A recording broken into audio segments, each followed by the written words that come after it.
Soalnya kan Pak Oli ini kan garis kerasnya Mbak Puan Maharani. Sekarang udah ke Pak Ganjar, udah legowo. Artinya kita pasti legowo.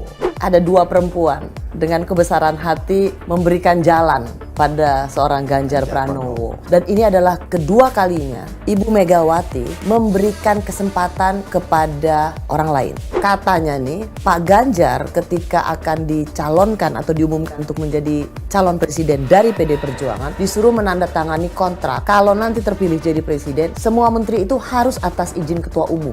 Dan yang sekarang selalu menjadi headlines adalah cawe-cawe. Ya. Tapi memang ada ikutannya sih demi kepentingan bangsa dan negara. Jadi kalau yang mau 3 periode berkuasa harus belajar dari Pak Oli. Ya.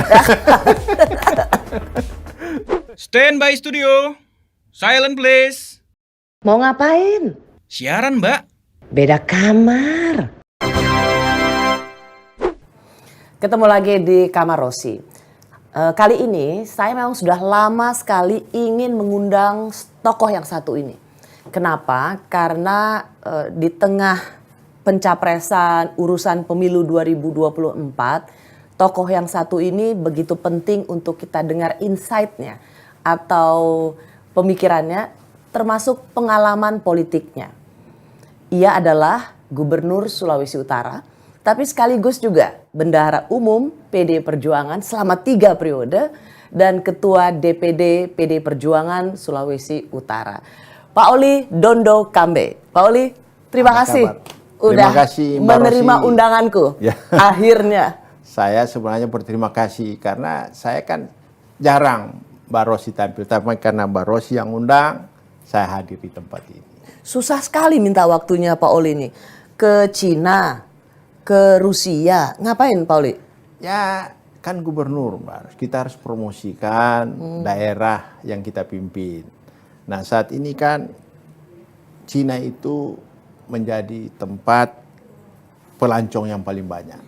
Setelah pandemi kan kita kurang, jadi harus lakukan lobby pertemuan-pertemuan lagi dalam rangka turis datang. Begitu juga di Rusia. Rusia kan kita lihat banyak sekali turis datang ke Bali. Tentunya saya datang ke sana sekaligus juga saya diundang bicara di dalam pertemuan forum ekonomi Eurasia di sana.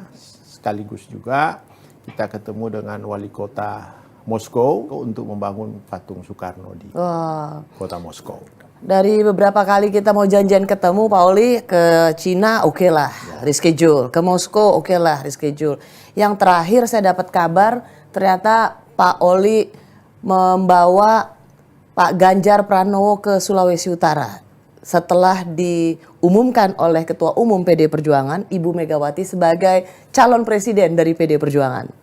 Emang undangan Bapak mengundang Pak Ganjar? Ya memang tugas saya karena saya banyak perjalanan mempromosikan Sulawesi Utara. Pas kesempatan waktu itu hari libur, Pak Ganjar hanya bisa berjalankan hari libur. Jadi saya manfaatkan Pak Ganjar berkunjung ke Sulawesi Utara, memperkenalkan kepada tokoh-tokoh masyarakat di Sulawesi Utara, baik pada imam, dan kita kesempatan itu kita kan ada halal bihalal.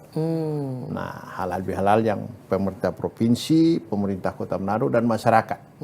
Nah disitulah saya memperkenalkan Pak Ganjar di tengah-tengah masyarakat Sulawesi Utara, agar supaya mereka tidak kaget Mbak. Siapa calon pemimpin ke depan? Oh, soalnya kan Pak Oli ini kan garis kerasnya Mbak Puan Maharani. Sekarang udah ke Pak Ganjar, udah legowo. Ya, artinya kita pasti legowo. Karena kan sudah diberikan mandat oleh Ibu Ketua Umum untuk Pak Ganjar ditugaskan kembali menjadi lebih tinggi. Kalau dulu jadi gubernur, sekarang jadi calon presiden. Dan kita harus legowo karena pertimbangan-pertimbangan yang saya lihat yang dilakukan oleh Ibu Megawati selalu melihat suara rakyat. Ya toh, orang tua pasti tidak mungkin tidak sayang anak. Tapi Ibu Mega mempunyai suatu kemampuan dalam mengolah bagaimana menjaga bangsa dan negara ini. Yeah. Tentu dia harus bertanya kepada semua orang dan kepada masyarakat. Sehingga itulah kehebatan Bu Megawati dalam rangka kembali memutuskan Ganjar menjadi calon presiden.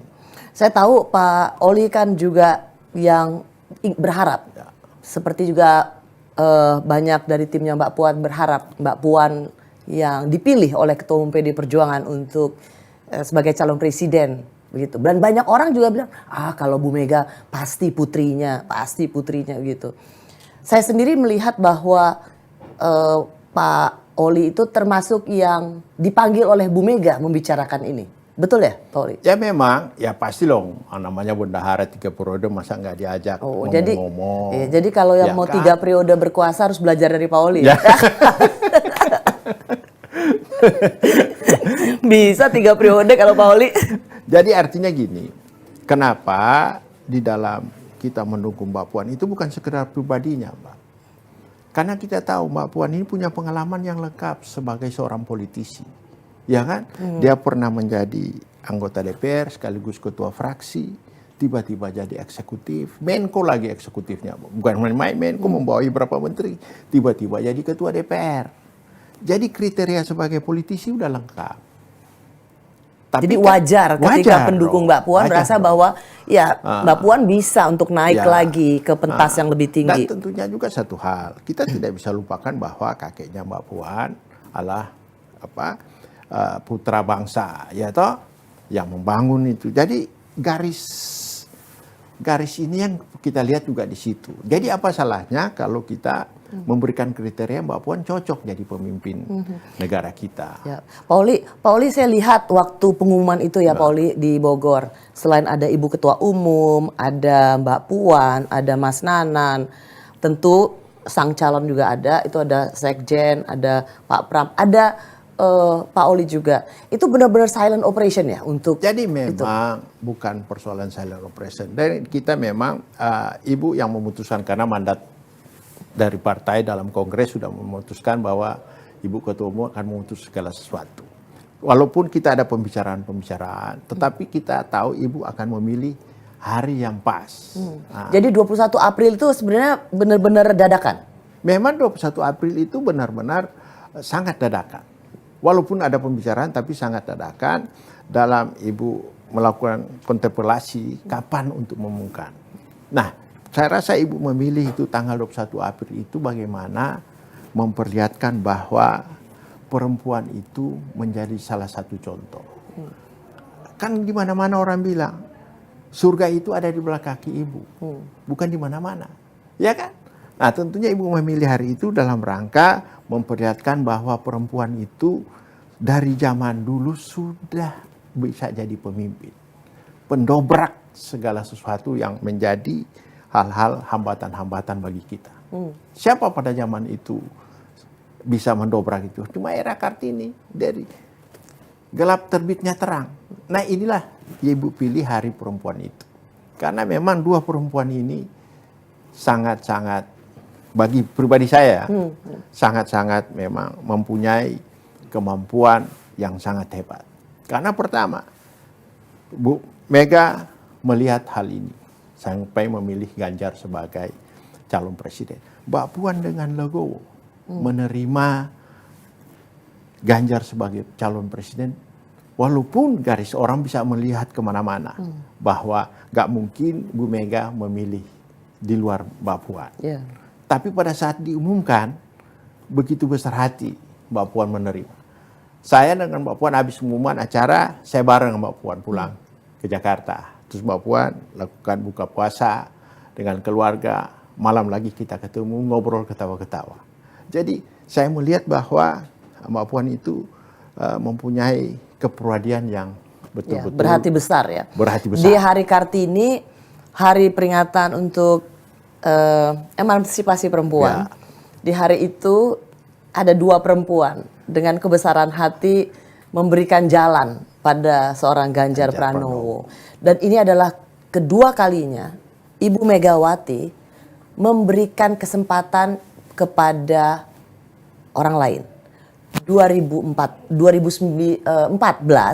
waktu itu kan nama Bu Mega masih diusung-usung, masih didorong-dorong untuk maju lagi. Bu Mega memilih memberikan pada Pak Jokowi.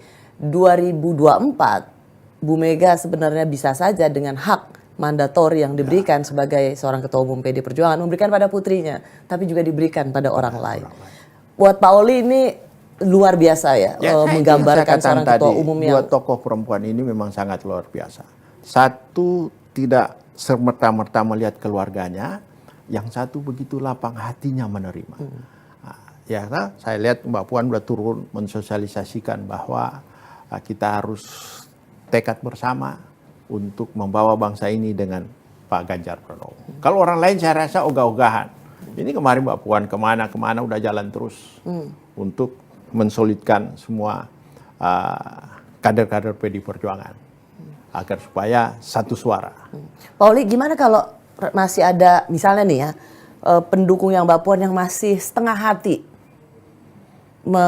membantu melancarkan jalan Pak Ganjar Pranowo? Di mana-mana pasti itu ada. Pendukung fanatikan itu pasti ada. Tapi dengannya besar hati Mbak Puan, mereka melihat dia turun dan kemana-mana membawa Pak Ganjar Pranowo, pasti semua legowo ngikut. Pasti ikut pemimpinnya dong. Kalau pemimpinnya udah legowo, masa para loyalisnya masih ke kiri ke kanan, kan nggak mungkin. Itu pasti lur. Makanya kita lihat pertemuan kemarin di Manado. Di Manado itu awal-awal semua Mbak Puan. Ya kan? Orang waktu survei paling tinggi calon presiden PDI Perjuangan Mbak Puan. Dan itu saya jelaskan ke Pak Ganjar. Mas, ini mohon maaf, di sini semuanya kan Mbak Puan. Ya saya tahu.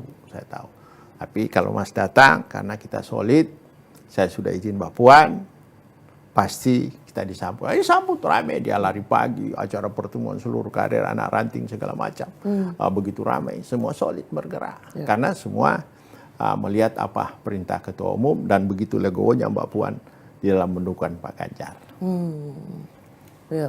Jadi kalau karena bagaimanapun juga ini tidak saja untuk kepentingan PDI Perjuangan, tapi seperti Bu Mega bilang ini penugasan untuk Indonesia. Gitu. Jadi kalau Mbak Puan aja udah bisa legowo, Pak Oli sebagai loyalis yang lain juga harusnya jangan setengah hati ya. Oh memang kita harus full speed ibarat katanya. Kalau kayak Formula 1 memang full speed ini harus ditancapkan. Memang penugasan-penugasan seorang kader di partai itu dalam PDI Perjuangan itu jelas dalam anggaran dasar anggaran rumah tangga kita. Semua kan pasti partai punya anggaran dasar anggaran rumah tangga. Tugas para anggota partai bagaimana ditugaskan untuk melakukan mensosialisasikan ideologi partai dan kepentingan masyarakat. Itu kan penugasan. Jadi saya kira penugasan-penugasan itu sama saya di mana-mana. Saya jadi gubernur juga ditugaskan bagaimana mensejahterakan rakyat Sulawesi Utara. Nah, itu tugas utama kita. Begitu juga jadi presiden harus melaksanakan kerja. Karena presiden itu menjalankan pemerintahan lewat visi misinya. Beda dengan dulu Mbak Rosi. Kita ada GBHN. Sekarang kan penugasan itu menjalankan visi misi. Jadi waktu dia jual visi misi kemana itu harus jalankan. Itulah yang partai tugaskan. Yang kamu harus lakukan ini loh. Ini loh. Nah, itu yang disampaikan penamaran masyarakat. Jadi partai mengawasi visi misi presiden itu. Itulah tugas partai. Itu yang sebenarnya tapi itu secara di persepsi publik petugas partai itu jadi konotasi yang sangat tidak salah. Iya, tapi kalau mereka jadi melihat negatif hal ya, yang benar, jadi presiden melaksanakan tugasnya tadi, visi misinya. Nah, visi misi kan yang membuat para partai yang membuat. Bagaimana cara mensejahterakan rakyat.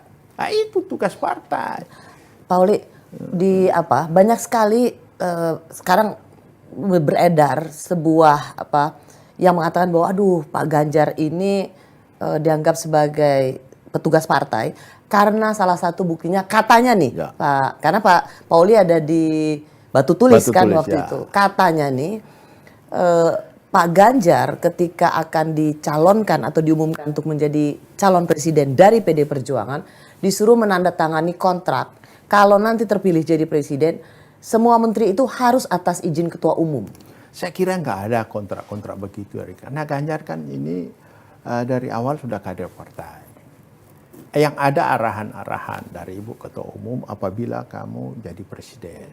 Salah satu saya paling dengar bagaimana Ibu Mega mengarahkan Ganjar. Jangan kau lihat Ganjar kemewahan istana. Yang kau harus lihat sisi gelapnya istana. supaya kamu tahu persoalan-persoalan yang ada di masyarakat. Itu yang Bu Mega tekankan selalu. Ke kita pun, waktu saya mau jadi gubernur, Ibu Mega, jangan kau lihat kekuasaan yang kau punya. Kau harus lihat hal-hal lain di lingkaran-lingkaranmu itu. Itu yang kau harus jaga.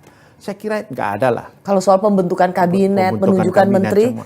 Ya kan pembentukan kabinet itu kan pengalaman Pak Jokowi semua kan diusulkan oleh partai. Mana ada yang tidak direkomendasikan oleh partai? Apakah itu bilang menjadi sesuatu supaya presiden ke depan dari PD Perjuangan Ganjar terikat? Kan pengalaman 10 tahun. Partai ini mengusulkan si A, partai ini mengusulkan A. Begitu juga pada saat ada partai menterinya yang kena kasus hukum, dan diusulkan juga dari ketua partai itu kan. Banyak kasus kejadian seperti hal-hal seperti itu.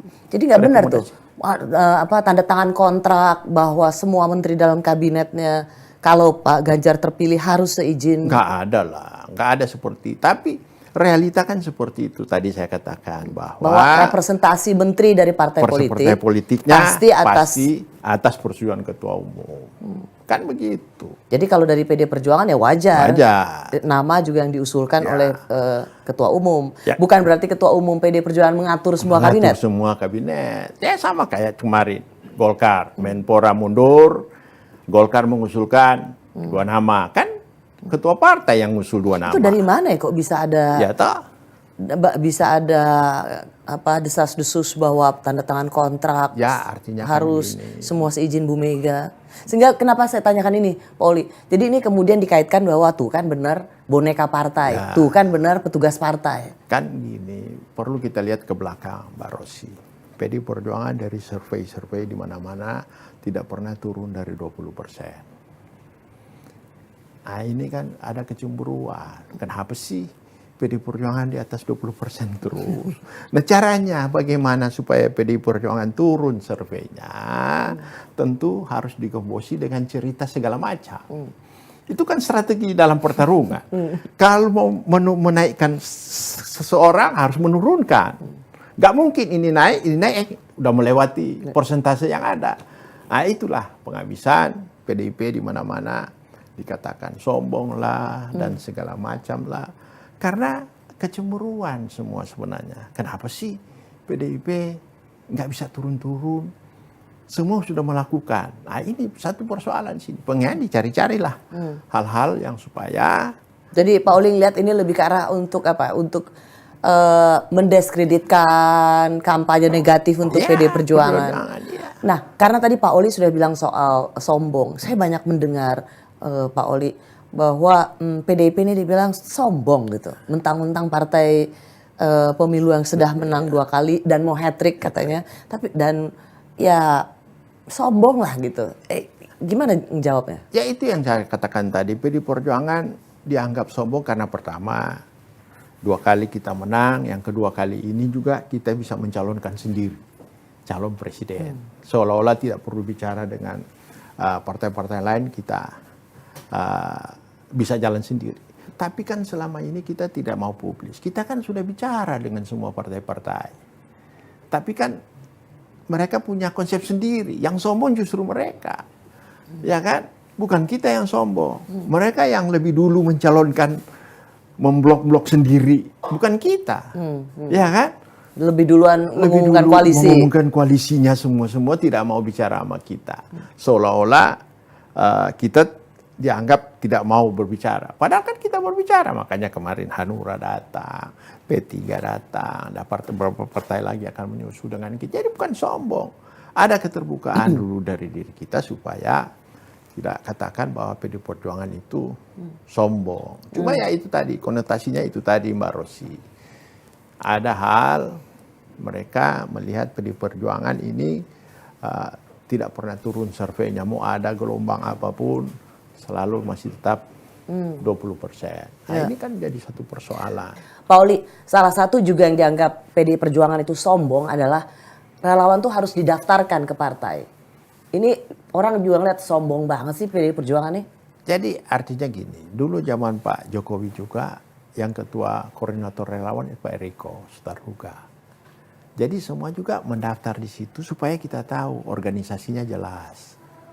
Sekarang juga kita buka menampung relawan-relawan dalam rangka memenangkan Ganjar Pranowo. Ya jadi kenapa harus presiden. didaftarin? Biar aja mereka swadaya, mereka punya keinginan sendiri untuk mendukung Pak Ganjar misalnya. Kenapa harus didaftarkan ke PD Perjuangan atau di bawah PD Perjuangan? Ini bukan di bawah PD Perjuangan. Supaya tercatat bahwa kita di sana ada relawan loh. Di sini ada relawan loh. Bukan supaya dia di bawah PD Perjuangan, tidak. Bebas justru kita. Namanya relawan. Kenapa PD Perjuangan harus melihat bahwa ya dicatat gitu? Supaya kita kan tentunya orang bekerja ada rewardnya. Ya tuh kasihan dong, udah jadi relawan bekerja, satu saat kita nggak memberikan reward kepada mereka. Jadi kita, tapi kalau jangan-jangan tiba-tiba dia Rewardnya apa nih, mengatakan relawan, komisaris? terus tiba-tiba nggak kerja, orang lain yang kerja, dia yang ngotot-ngotot ribut-ribut, kami udah kan pengalaman kita ada kayak gitu. Nggak, soal gini Pak Pauli, sorry. Karena orang banyak yang bilang, males ngapain dengan kebebasan sendiri, partisipasi, mau dukung Pak Ganjar. Mereka tuh nggak bilangnya gini, ngapain harus di bawah Adian, males gitu misalnya. Karena langsung identik dengan partai politik. Enggak, jadi kan gini Mbak, boleh silakan relawan kayak gitu biasa.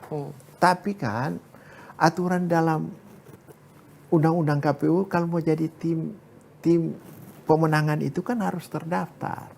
Jadi kita juga harus daftarkan di KPU. Ada relawan kita sekian banyak untuk memenangkan ini. Karena nanti kalau tidak terdaftar, dia kesaku-suku ke kanan, tiba-tiba dia pasang beliau bisa aja diturunkan. Karena nggak jelas, nggak didaftarkan di KPU dan Panwas.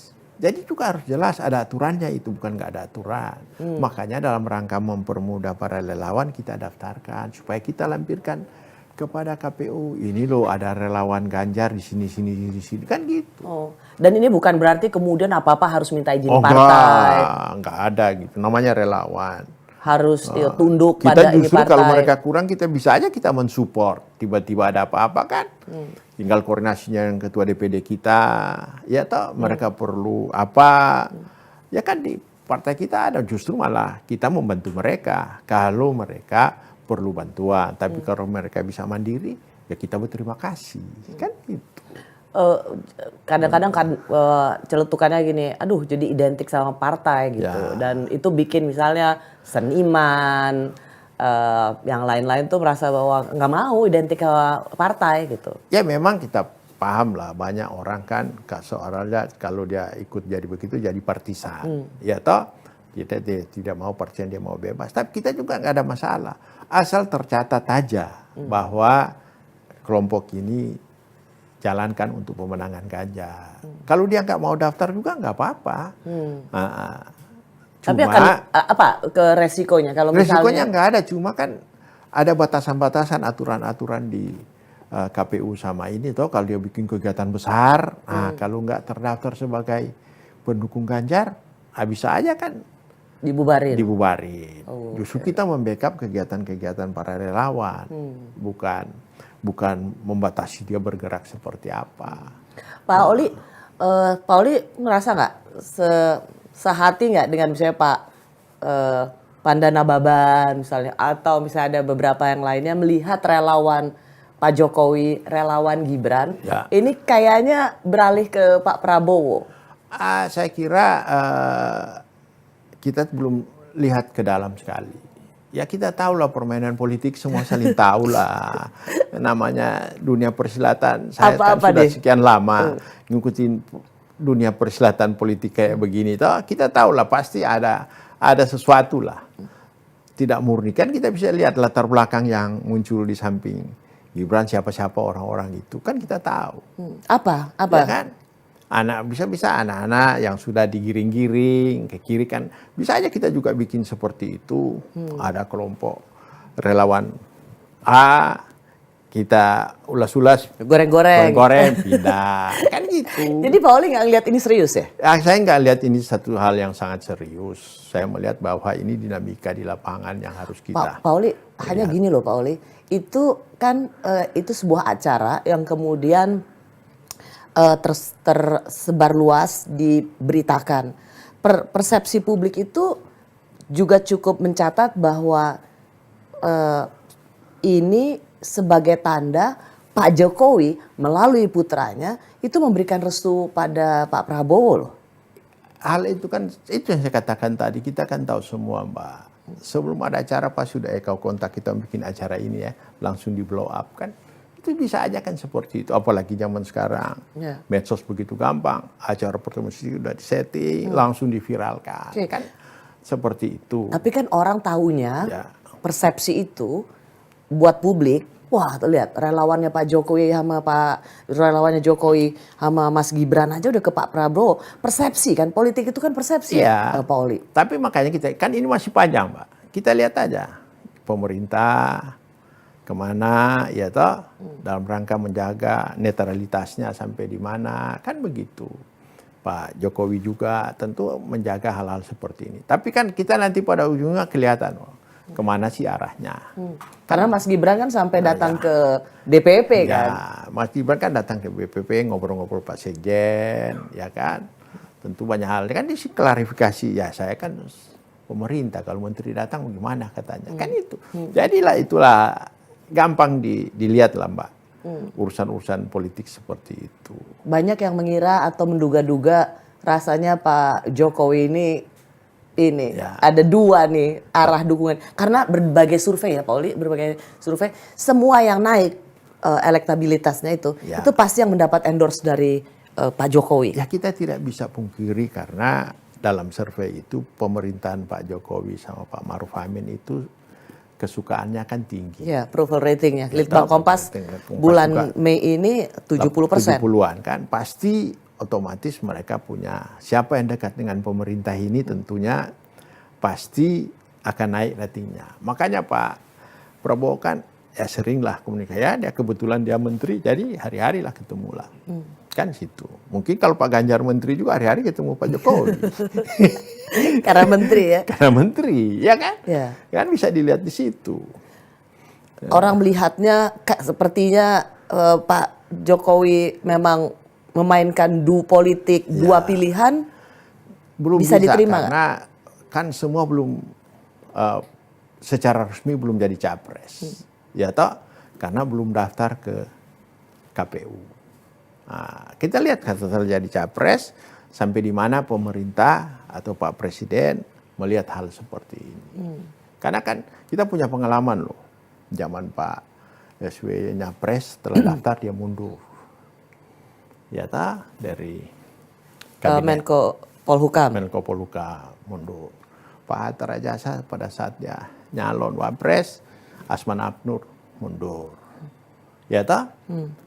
Sekarang kan belum tentu. Masih seorang mengira-ngira, membayang-bayang siapa si calon. Nah, kita lihat nanti pada hari H, pada saat pendaftaran itu bisa lihat sejauh mana hal-hal seperti ini. Pak Oli, karena begini saya banyak bertanya ini pada beberapa tokoh. Saya mau tanya ini juga ke Pak Oli. Kenapa Pak Jokowi tidak langsung firm Ganjar Pranowo? Karena kan 21 April Ibu Ketua Umum sudah mengumumkan nama Pak Ganjar. Dan tapi kemudian kan ada musra, ada 3 nama di situ. Ada nama Pak Ganjar, ada nama Pak Prabowo, ada nama Pak Erlangga. Kenapa nggak langsung aja diumumkan bahwa Pak Ganjar Pranowo gitu?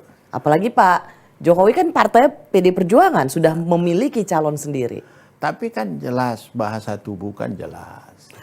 Ya toh? Apa bahasa tubuhnya Pak Jokowi pada saat apa? Pak Ganjar diumumkan, Pak Jokowi di situ mengatakan ini.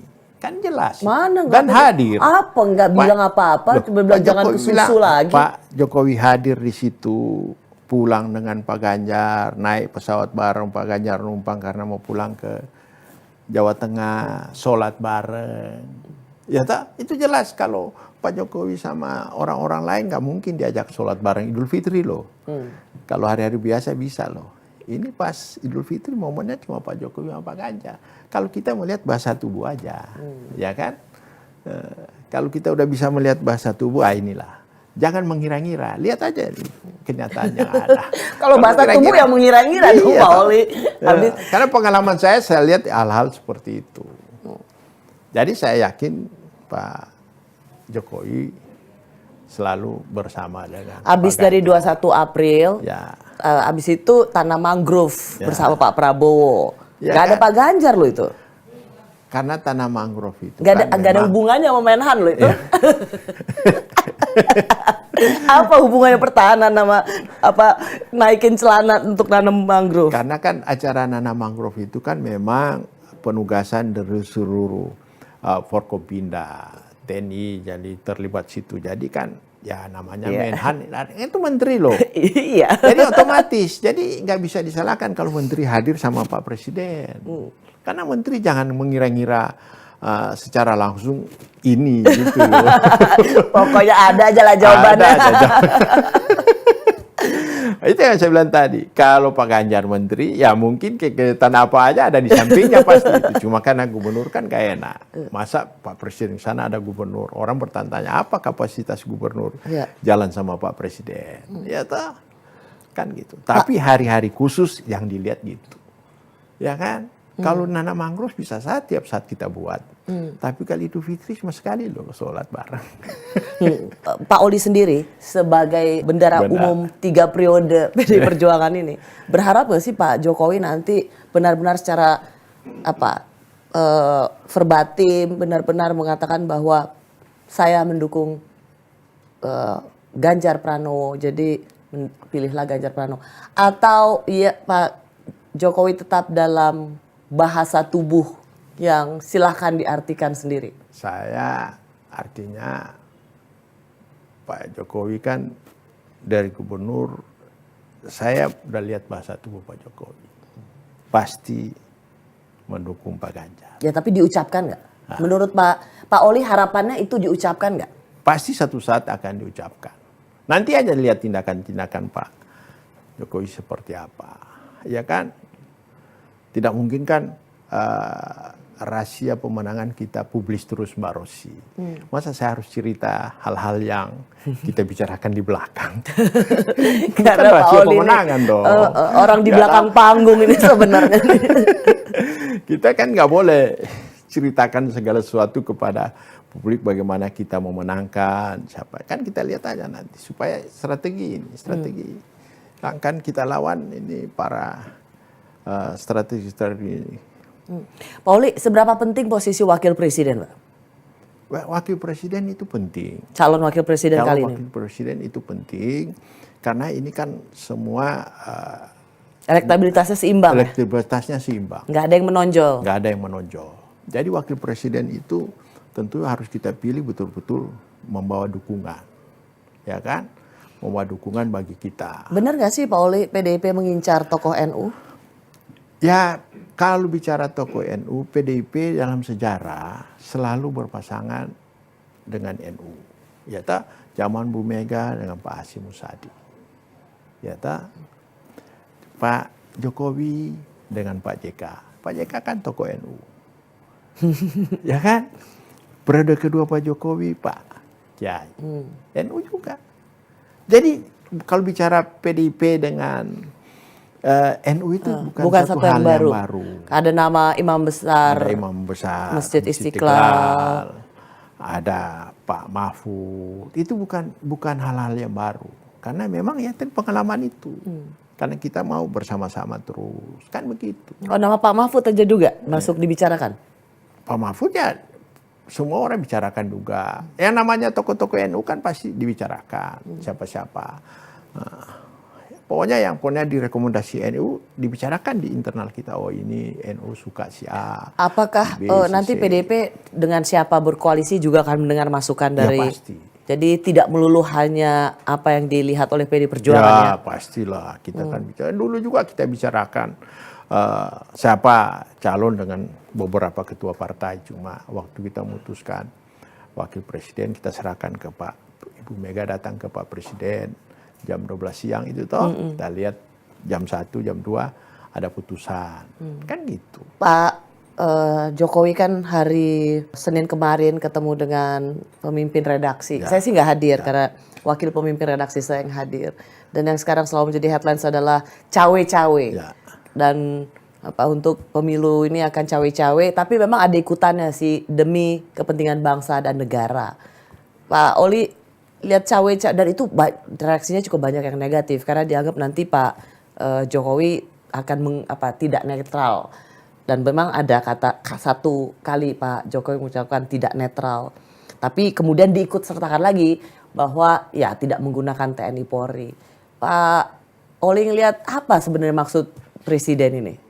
Saya kira Pak Presiden tentunya sangat mengharapkan program yang sudah jalan selama 10 tahun tapi belum selesai ini berjalan dengan mulus. Ya kan? Karena itu yang saya katakan di awal bahwa konstitusi kita mengatur presiden ke depan itu selalu visi misi yang dijalankan.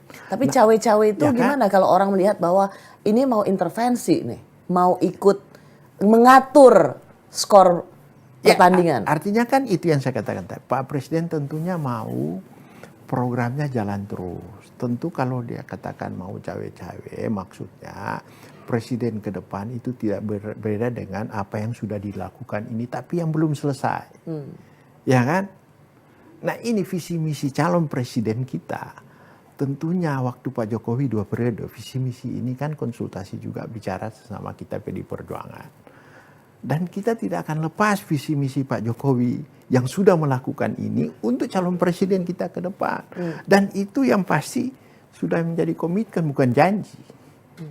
Bahwa kita akan meneruskan program Pak Jokowi ke depan. Karena 10 tahun yang dilakukan Pak Jokowi bagian daripada visi misi yang bersama-sama dengan PDI Perjuangan menyusun. Pak Oli, bagaimana kemudian dengan anggapan bahwa cawe-cawe ini demi kepentingan melanjutkan perjuangan maka akan meniadakan kompetisi atau menghalangi calon yang dianggap tidak melanjutkan pembangunan atau yang mengusung tema perubahan jadi out dari pertandingan atau dibikin tidak jadi masuk gelanggang?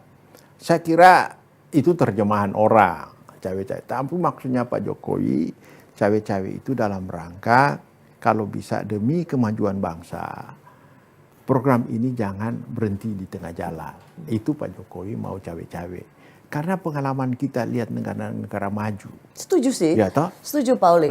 Hanya memang itu kan ditafsirkan wah Ya. ini wasit mau ikut Wasit main ini nih. ikut main. Iya. Kira-kira kan. Iya kalau menangin Ganjar, kalau menangin Prabowo kan rugi juga ya PDI Perjuangan. Pak Oli. Tapi yang jelas, kalau kita melihat hal itu yang tadi saya katakan tadi, 10 tahun Pak Jokowi visi misinya bareng dengan kita nyusun. Kalau tiba-tiba mau ngikutin orang lain, saya kira tidak sama visi misinya. Ya kan? Iya, memang. Jadi saya rasa tidak mungkin kemana-mana. Ya kan? Karena ini masalah visi misi loh.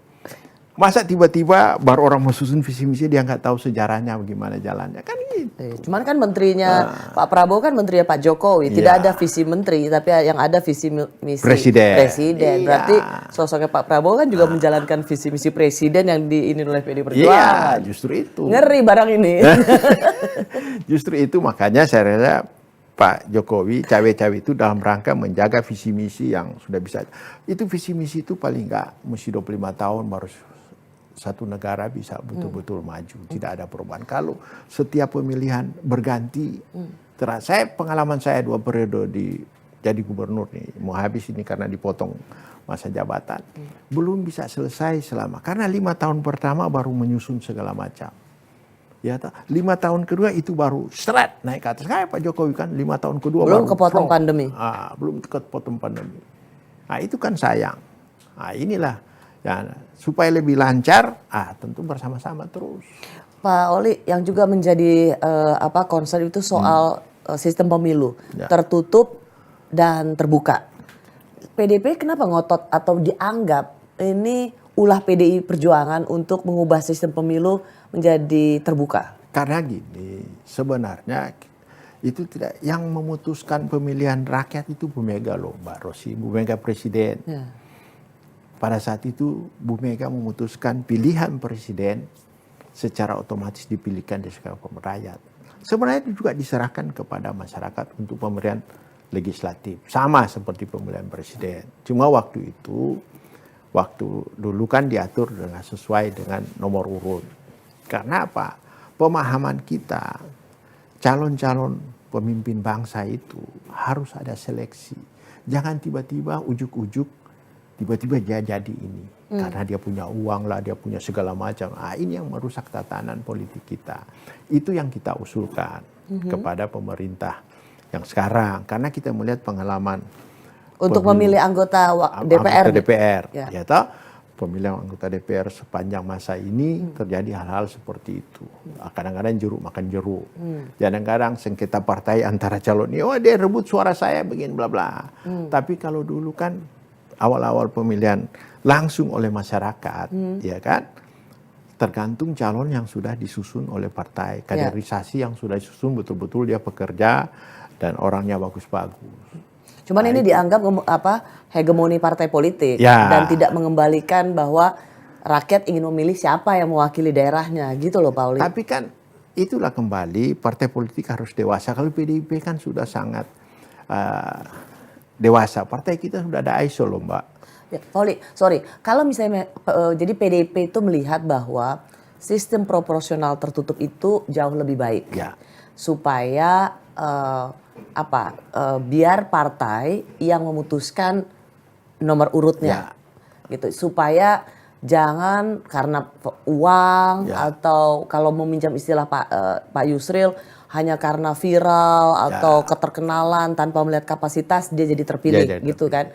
Kenapa itu harus diserahkan kepada Mahkamah Konstitusi? Tarung aja di parlemen untuk membuat di amandemen aja undang-undangnya. Jadi memang sebenarnya kan kita sudah putuskan seperti itu.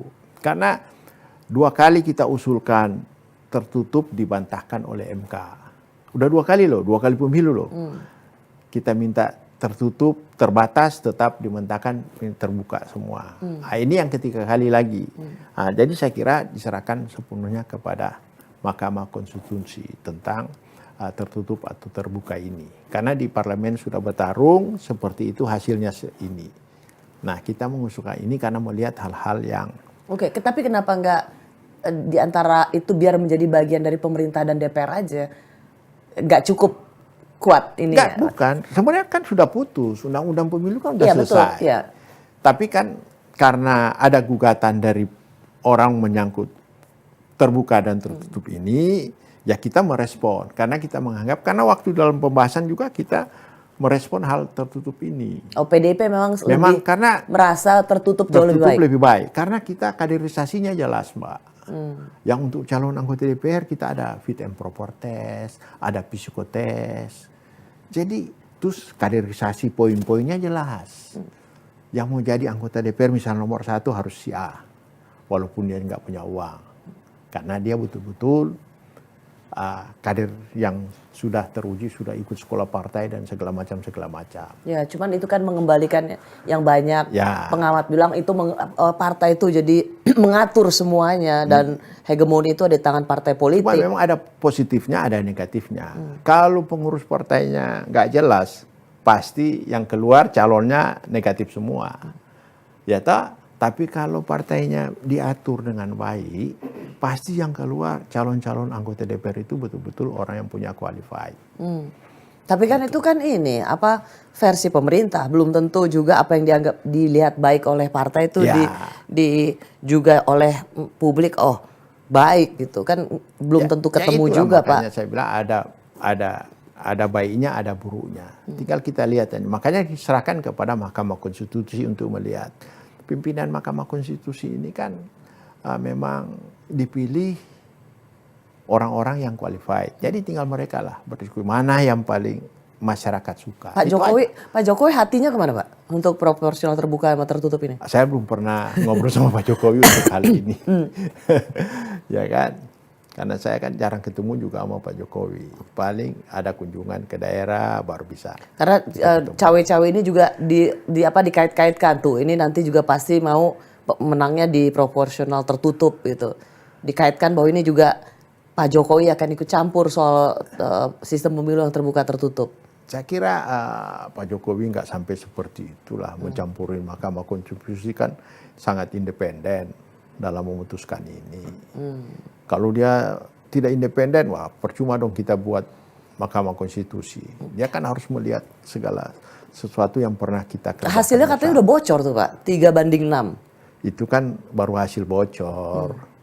Yang penting keputusan terakhir kapan diputuskan, itulah hasilnya Mbak. Benar nggak sebenarnya memang sudah diputuskan tertutup? Kalau saya mendengar belum katanya, belum.